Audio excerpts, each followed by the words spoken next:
Bun găsit, prieteni! Eu sunt Tudor Curtifan, suntem în cadrul unei ediții speciale, emisiunii noastre Obiectiv Euro-Atlantic, un duplex între pe Defense România și pe canalele DC News, DC News TV, pe toate platformele noastre. Alături de mine Bogdan Chiriac, cu un invitat special în persoana domnului ambasador american Daniel Fried, fost ambasador al Statelor Unite în Polonia, un factor de decizie important în chestiuni de securitate națională în administrațiile Clinton și W. Bush, un personaj foarte important și din punct de vedere politic cu privire la ceea ce s-a întâmplat după prăbușirea Uniunii Sovietice și terminarea războiului rece și valurile de aderare la Alianța Nord-Atlantică de care a beneficiat și România. Vom discuta despre toate aceste chestiuni plus probleme de securitate în ceea ce privește războiul de la granițele noastre. Ambassador, it's a pleasure. Thank you very much for being here. It's a pleasure and an honor for accepting our invitation. Thanks for having me. Mr. Chiriac, also. Your Excellency, first of all, let's go directly into business, if I can say that. How do you describe the situation now of the war in Ukraine? We are at the border, Romania is at the border, and things, they don't look too good for the moment. It's a serious war, a threat not only to Ukraine, but to European security in general, including to Romania. So let's take this seriously. And no need for an American to tell Romanians that. The situation on the battlefield is serious. It is not hopeless. The Russians are pushing very hard, but they have failed to advance very much in the direction of Kharkiv.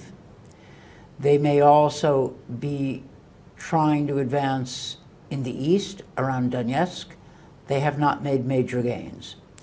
They're hitting Ukrainian energy infrastructure and doing a lot of damage. At the same time, and this is the good news, the Ukrainians have been effective in hitting the Russian military infrastructure in Crimea, and the Russian Black Sea Fleet has been forced to retreat to the eastern Black Sea. So the Ukrainians have had some successes. We don't know what will happen in the war, and we need to help the Ukrainians fight on, and we need to increase the economic pressure on Russia. We also need, and let's be serious about this, we need to take the threats to Romania, to Poland, to the Baltic states seriously. And the NATO summit in Washington next month will not be and should not be a summit of self-congratulations. It should be a summit where we talk about support for Ukraine and defense of Europe against Russian aggression. Your Excellency, among the NATO states, there is a huge fear in Romania that Russia might take Odessa, the main Ukrainian harbor at the Black Sea, and it may come to the Danube, Danube Delta, and it will come in border, direct physical border with Romania, which makes us very uncomfortable. We believe that the attack is going to be in the south, Odessa and Ismail, more than in the north, like Kharkov you just mentioned. Can we stop this? You're right that the Russians would love to seize Odessa. They would love to be able to directly threaten Romania and to directly threaten Moldova, which, by the way, is one of the reasons the U.S. Secretary of State, Tony Blinken, went to Chisinau, because we Americans are neither blind nor stupid. We understand the threat. And Romanians are right to worry about it. That said, it will be difficult for the Russians to advance in the direction of Odessa. Crimea is no longer a secure base for them. And their supply lines from Russia go through the Russian-occupied parts of southern Ukraine, and they are vulnerable to Ukrainian attack. Therefore, to help with Romania's security, which we have to do, it is a good thing to help Ukraine achieve the capacity to attack the Russian supply lines, making it difficult or hopefully impossible for the Russians to advance on Odessa. But you're right. They'd love to take Odessa, and that would be bad news for Romania if they ever did. So let's stop them. How can we win a war of attrition, Ambassador? Are United States and Europe prepared for such a war? We need to change the dynamic so that time does not work for Vladimir Putin. So that is a fair question. You're right that we don't want to fight Putin's war. We want to make the Russians fight a war that is advantageous to us. So what do we have to do? Yes. We need to increase our military support for Ukraine, and it is the fault of my country that our politics blocked military assistance to Ukraine for months. There was no good reason for that. That blockade is over. A coalition of, let me put it this way, Democrats and Reaganite Republicans combined to vote the funds. We need to increase the economic pressure on Russia, and there are ways we can do so. We need to start choking off the sources of military technology and chips going to Russia. We don't want Ukraine to have to fight a long-term war of attrition. We want to increase the pressure on Russia, and we should not think that Russia is always victorious in its wars. It doesn't always win. It lost the Crimean War. It lost the Russo-Japanese War. It lost World War I. The Germans beat the Russians on the Eastern Front then. The Americans saved Russia. And Russia lost the war in the Soviet Union lost the war in Afghanistan. I say this not because I think Ukraine's victory is inevitable. I don't think it's inevitable. I think it is possible. It is possible for Ukraine to successfully defend itself if we all help. Your Excellency, President Macron has an idea for in the last 6 months that he's promoting very hard.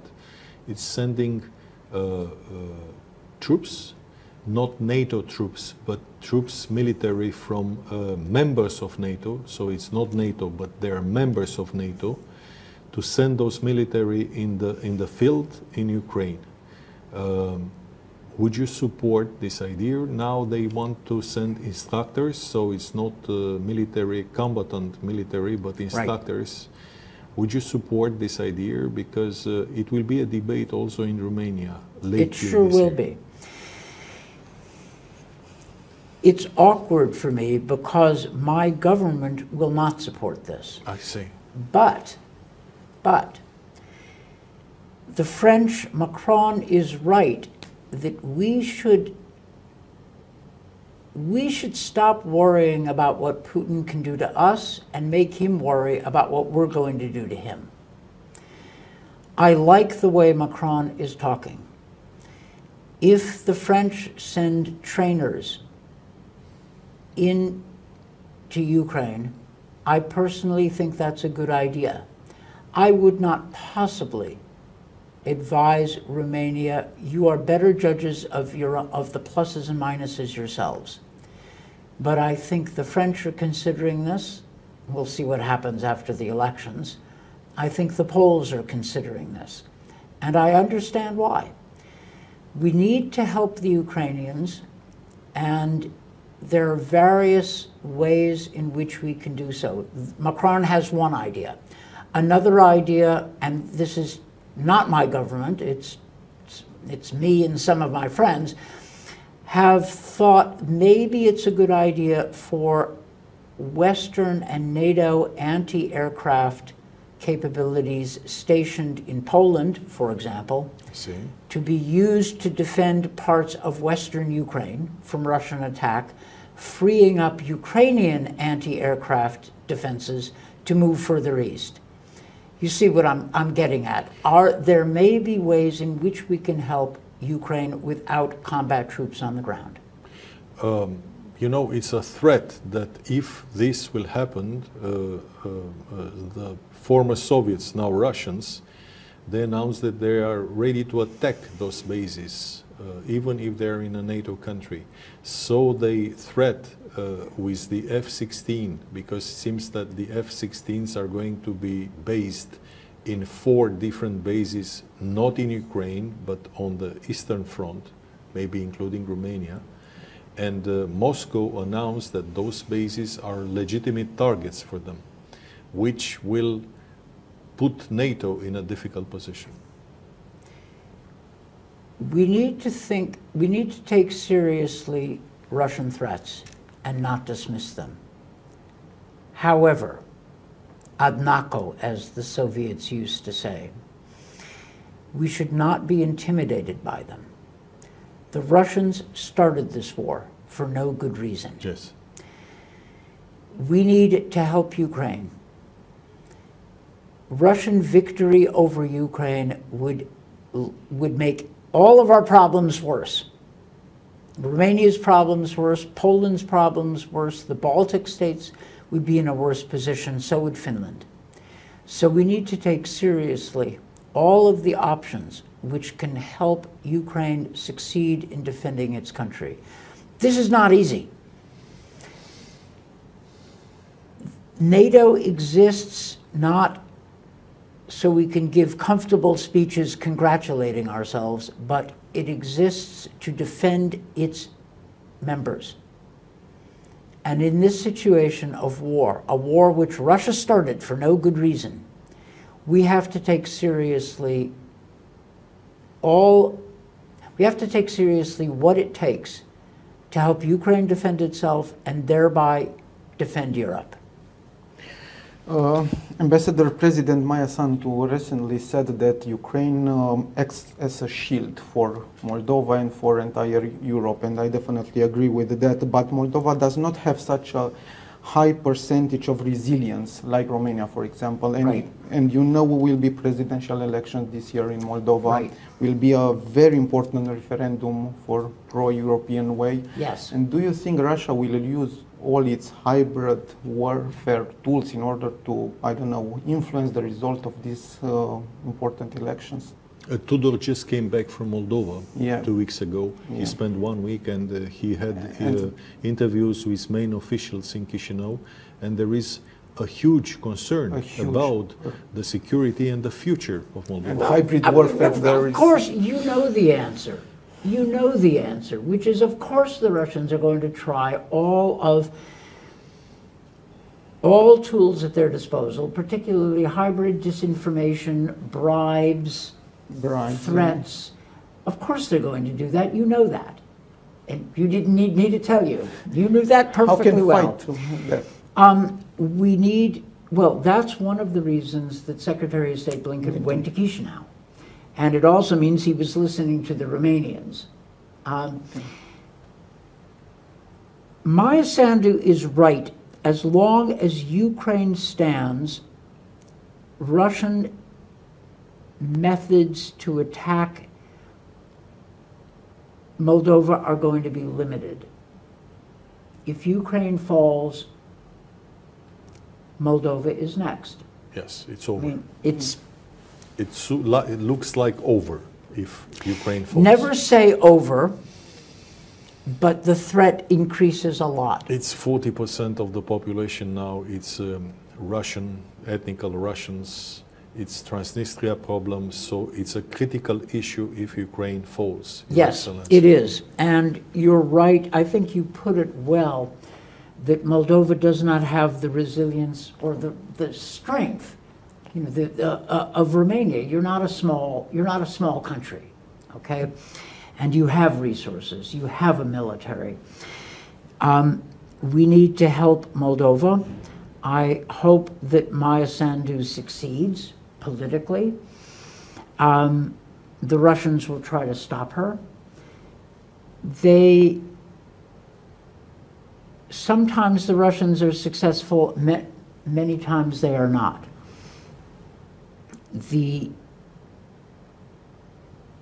but I think Romania is right to warn both Brussels and Washington about the threats to Moldova, and we need to support Moldova. And as long as Ukraine is holding, Moldova is going to be reasonably secure. But you're right that the threats in the southern, let's say the southern half of NATO's eastern frontier are serious. Your Excellency, let's stay a little bit off the idea you just mentioned. So, if I understood well, is it possible that anti-missiles installations, weapons, to be placed in Poland and Romania, and those weapons should protect the Ukrainian airspace? This is well, it's an idea.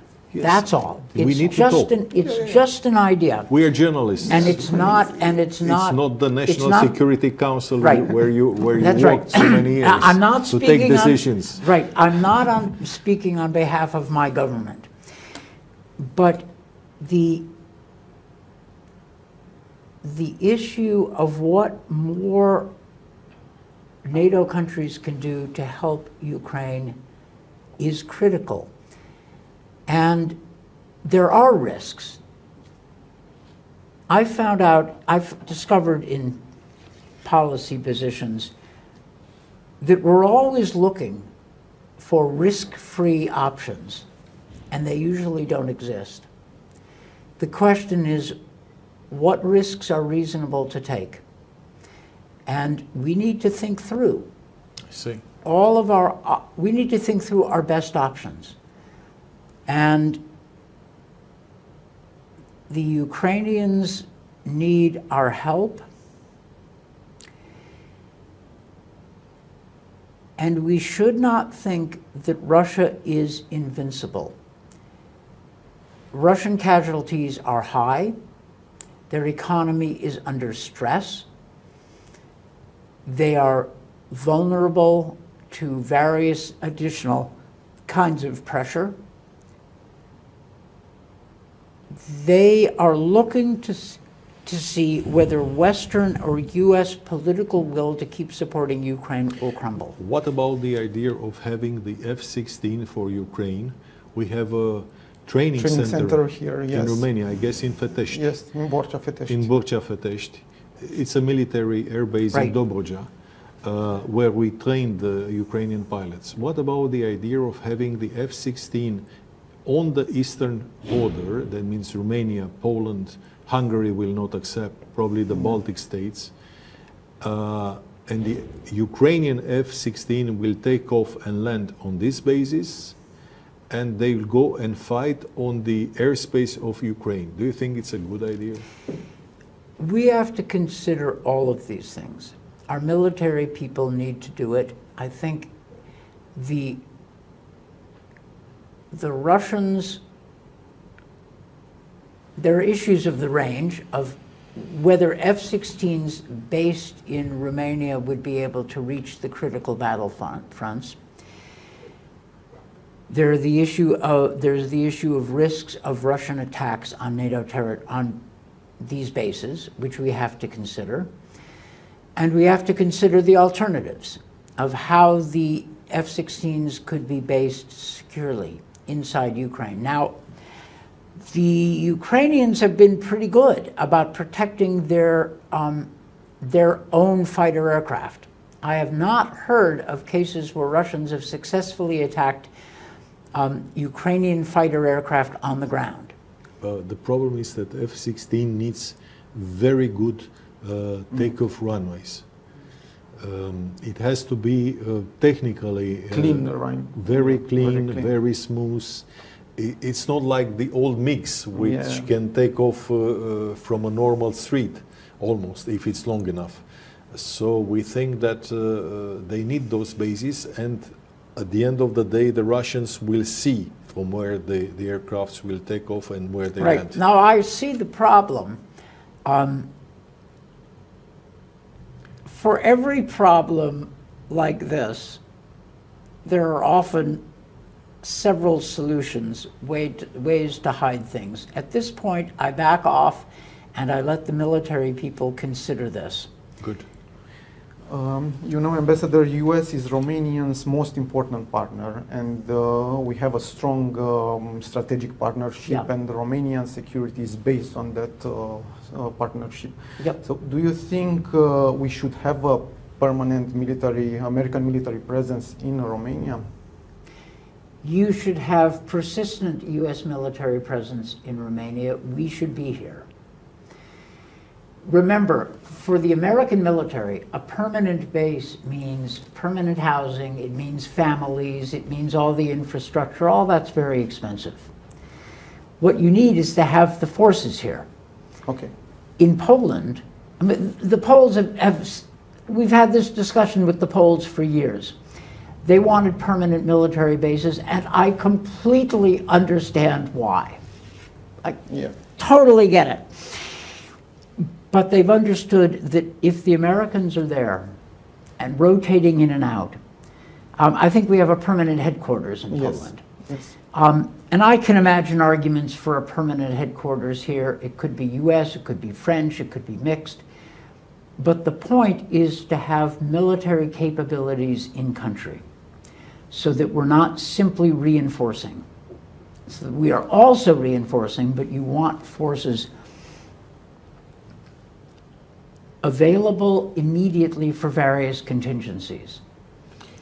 And remember, we've watched the Ukrainians defend themselves against the Russians for 2 years without any direct help from us at all. Romania will not have to fight that way. There will be air cover from NATO countries. There will be reinforcements. If the Russians have found it impossible to conquer Ukraine after 2 years, it is, we need to have a little bit of faith in our own militaries. But Romania's request for US presence and NATO presence on Romanian territory is absolutely reasonable.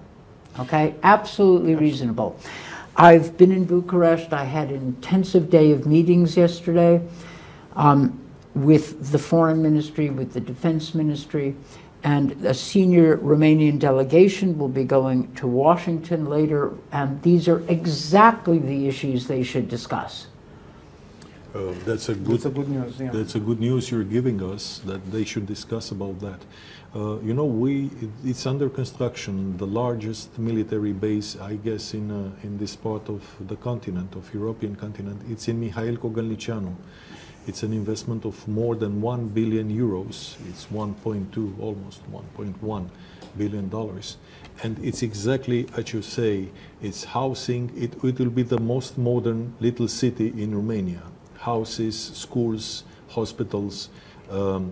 This is on the Black Sea coast, where we have already American military on the ground, and not only, but also NATO military. Such a military base should be also constructed by the Romanian government for a permanent American, not NATO, American military base in our country. We would feel much more comfortable having an American military base. Of course, the NATO is extremely important, but having an American military base like you built in Poland last year. Well, 3 years ago,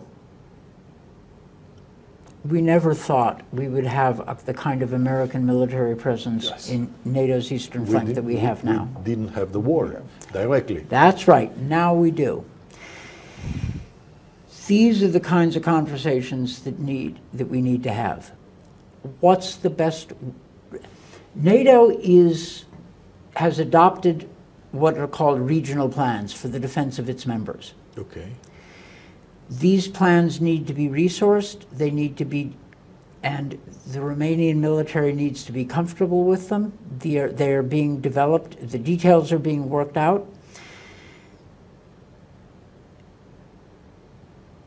we have moved a very long way. In very short time. Yeah. Now, Basically. we are not yet moving at a wartime pace, but we're moving at an extremely fast pace for peacetime, and we need to be prepared for wartime contingencies. Sir, the German defense minister said that we should be prepared for war with Russia up to 2029. It's 5 years from now. It's official statement. The Germans have realized that their assumptions about Russia were wrong. Yeah. Yes.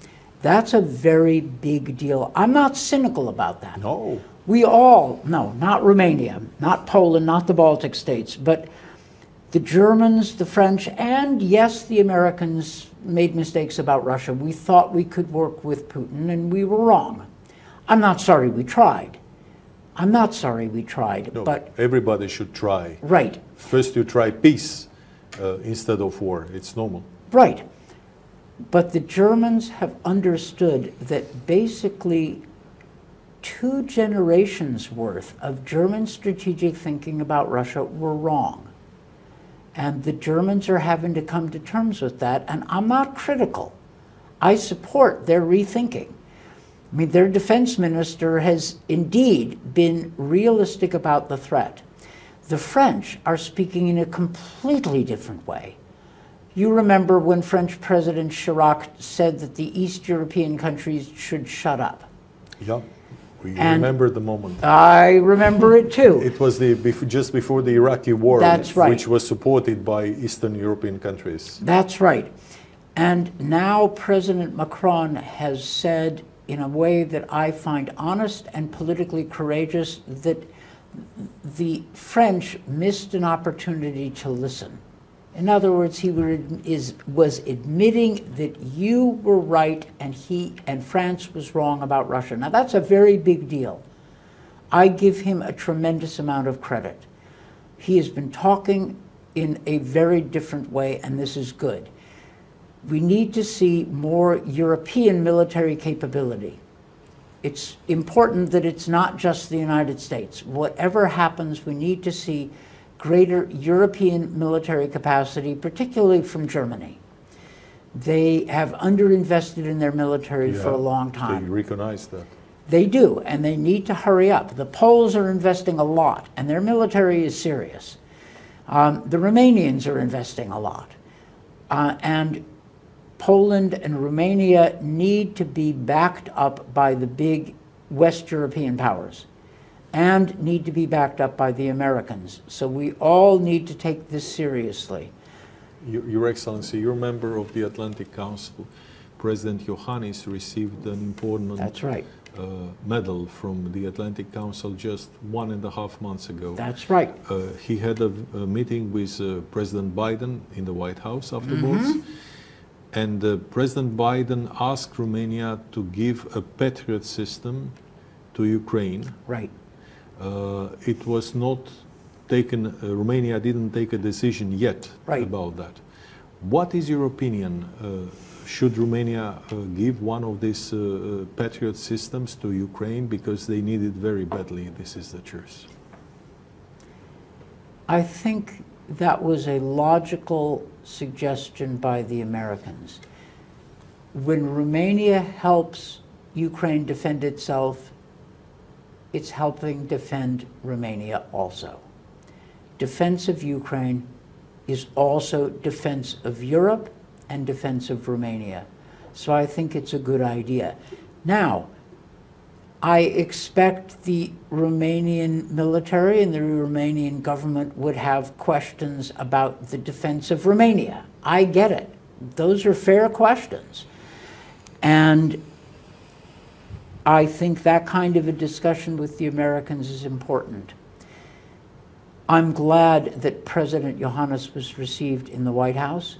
It shows that the United States recognizes that Romania is a frontline country, that the threats to Romania from a Russian advance on Odessa are real, And we need to work with our allies from the Baltic states, well, now from Finland, right? New NATO member, all the way down to Bulgaria. And NATO was created to defend Europe. And we need to take that seriously. I think the American suggestion is a good one. I think Romania is right to have questions and should act after it's thought through, the issues. President Iohannis was running for the General Secretary of NATO. Please, no, this was my question, please. Sure. Go on. No, if you made a follow-up regarding this issue of new NATO Secretary General, and we will have an important summit next month, as you already mentioned, and our president is still in the race of for the new Secretary General of NATO, although Mark Rutte is the big favorite. So my question is, how do you see this ending? And I think your question was the same. We were expecting a little bit in Romania that President Iohannis would have a little bit more support towards its counter-candidate, Prime Minister Mark Rutte. I understand that perfectly, and I do support high positions in NATO and the EU for countries east of the old Iron Curtain. Okay? That's a good idea. I thought that Kaja Kallas of Estonia would have been a fine Secretary General. I think President Iohannis would be a fine Secretary General of NATO. I think my government has expressed its support for Mark Rutte. I think that's where this is headed. But I think it is a good thing to have candidates from Poland, from Romania, from Estonia out there, because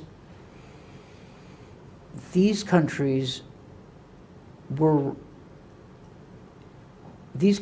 responsible for taking down the Iron Curtain. It was your efforts that did it. It was. And it was your success in building democracy on the ruins of communism and market economies, which in Romania are now doing pretty well.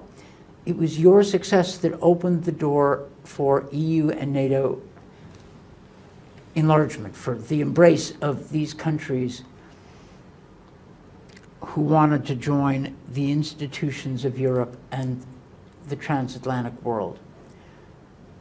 So I'm glad to see Central and East Europeans raising their profile because they were right about Russia when so many others were wrong. Please. So the time is running out, but I would like to ask you, how do you see, Ambassador, Europe and United States relation after the 5th November election in your country? That's a tough question. It's a tough question. But it's a fair one, right? President Biden is deeply pro-European. He believes in the free world. Former President Trump is more inclined toward isolationism and what we call transactionalism. He does not seem to believe in the free world in the same way that Ronald Reagan did. That doesn't mean that if Trump wins, it's necessarily a disaster. He could take credit for example, the increase in German defense spending and say that he, Donald Trump, saved NATO. He could do that. At which point I would advise the Germans just to accept that and not fight it. There are also serious, well, the people around Trump believe that Europe should spend more on defense and contribute more to NATO's military capacity, and they have a point. And that's something that Americans, Democrats and Republicans, have been pushing. And finally, Europe is beginning to do more, not because we said so, but because Russia started a war, so they're worried. There are also American foreign policy thinkers around Trump who believe that China is the principal adversary, and therefore we must concentrate on defense and security in Asia and leave Ukraine to the Europeans. Now, here's why I think they're wrong. First of all, if Russia wins in Ukraine, everything gets worse. And not just for Romania. It gets worse for us. It gets worse for all of Europe. Secondly, I expect that Romanians have noticed that Taiwan, South Korea, and Japan all support Ukraine because they say, and I think they're right, that Ukraine's security is important to them. It's important to show that the West will defend its friends and that democracies are working together. That's what they say. They do not say, we need Americans in the Pacific, therefore the United States has to pull away from Europe. They don't say that. So there will, if former President Trump wins, there will be a big debate in the United States about our priorities. And that's not going to be easy for any of us. But I also, and I advise my Polish friends, my Lithuanian friends, as well as the Germans and French, to go talk to the Trump people. Let them know that Romania is actually taking on a lot of responsibility. You're not, as the Trump people say, you're not freeloaders. You're not waiting for the Americans to save you. You're building up your military also.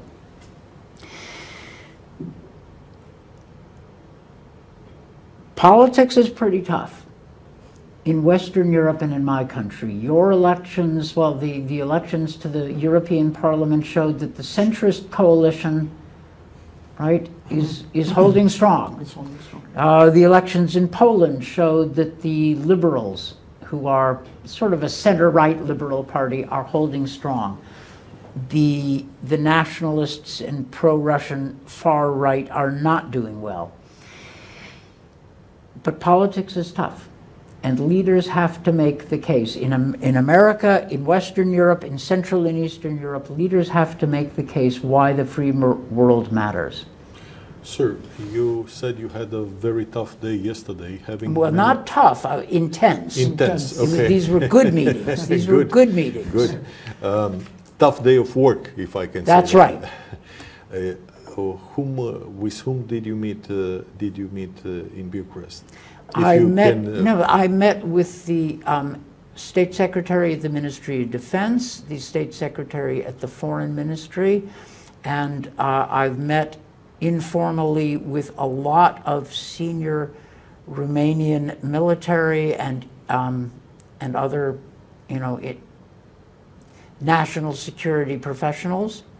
I had the honor of being received by the President of the Senate, Mr. Ciuha, this morning. A very good discussion. He knows what he means as former general, and he fought it in Iraq and Afghanistan. Yeah, well, that's right. I mean, he's serious. There are a lot of serious senior Romanian officials whom I've known and worked with over the years, on all sides of the political spectrum, and I'm seeing some of them. And these discussions were serious. We got right into the tough issues. The war in Ukraine, U.S. support, politics in my country. Not in Romania. Not so much. I mean... You know, Romania has presidential elections in September. I am aware of it. You're aware of that? Yes. And we all are looking very carefully if United States prefers one of the possible candidates. Nope. None of our business. We're from an American point of view. Your answer is going to be broadcast by mostly of the televisions in the country. That's fine. Good. This is none of our business. is point one. Point two is that, frankly, we're lucky because all of the leading candidates, the people whose names I've mentioned, and I won't repeat them, are solid people. So this is a decision. Pro-West and pro-American people. It's none of our business. We don't have favorites. We don't have favorites. Whoever is going to be elected by the Romanian public is going to become a partner for the United States. You bet. You bet. Absolutely. My last question, Ambassador. I do believe that Russians' war against Ukraine is also our failure of deterrence. And my question is, what should we do in order to not repeat these mistakes with China, for example? It's not an easy interview, Your Excellency. No, but it's a serious question. I know. And I appreciate it. We need, one of the lessons of the 20th century is that authoritarian countries, tyrants, sometimes conclude that democracies are weak. That led to catastrophe for Europe in general, for Romania in particular. And you need no American to tell you why. President Biden spoke at Normandy on the 80th anniversary of D-Day, and he answered your question when he said that democracies have to stand together. We have to stand together. We have to show solidarity. We can't cut separate deals with dictators. Now, Russia is a virulent, aggressive, violent adversary. China is not yet, and maybe it won't be. Maybe it won't be. The difference between China and Russia, one of the differences, is that China may want to exploit the international system, but Putin wants to blow it up. He's a nihilist in some ways. Maybe the Chinese will not want to go down this route. We need to be smart and tough. We need to support Taiwan, South Korea, Japan. And if we need to show the Chinese that there's a better way, but we don't show it through weakness. And we certainly don't show it by surrendering Ukraine to Russia. With Russia, there's very little point in trying to work with Putin. He is hostile. Russia is not doomed to always be hostile. But that's for the future. Right now we have to deal with the Russia we've got, which is Putin's Russia, which is a hostile Russia. Thank you so much, Your Excellency. Lots of news you gave us in this interview. I'm sure you are going to have a lot of reactions from the Romanian public, and not only. Thank you so much once again. My only thought is, to end this, thank God we invited Romania into NATO when we did. Super. That was Thank the you so right much. decision. Thank you so much. It was My a pleasure. generation worked a lot for that, for the accession. You made it happen. And George W. Bush made it happen. We have to say that. He made the decision, but Romanians did the hard work. Yes, but so we did in 1997. In Clinton, you served under Clinton and George W. Bush presidents. Under one Democrat, one Republican. Right. That means to be a highly professional. And in Madrid in 1997, we didn't have this chance. We convinced all Europe besides the United States. Well, Clinton flew from Madrid to Bucharest. Yes. And the reason we did that was to say to the Romanians, you're next. Because we mentioned here Ambassador Al Moses, a great American ambassador and a high friend of Romania. I knew him well. He pushed hard. Very hard. And then George W. Bush made the decision about Romania, the Baltic countries. So you had two American presidents, one Democrat, one Republican, with pretty much identical policies. They both believed in a Europe whole, free, and at peace. They both believed in trying to work with Russia. That part didn't work out so well, but I'm not sorry we tried. But that worked. The growth of Europe and a free Europe worked out. Because you mentioned, I mentioned Ambassador Al-Moses, we need to mention Ambassador Adrian Zuckerman, who is often coming interview. Sure. He speaks Romanian.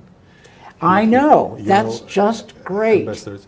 And Ambassador Kathleen Kavalek, which is a great ambassador as well. She's doing very nice. Ambassador Kavalek and I are old friends and colleagues. We've worked together for years.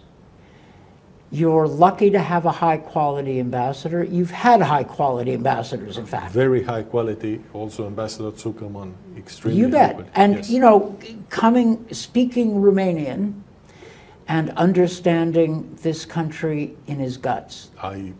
This is a good thing. I'm for Adrian Zuckerman to become the next Prime Minister of Romania. That is not my decision. That's for the Romanian people. Your Excellency, thank you so much for the interview. Stimați telespectatori, rămâneți alături de interviurile noastre. Ele continuă atât pe Declanșat News cât și pe Defense Romania. Pe curând. Aici, radiodecnews.ro, un radio care se citește. radiodecnews.ro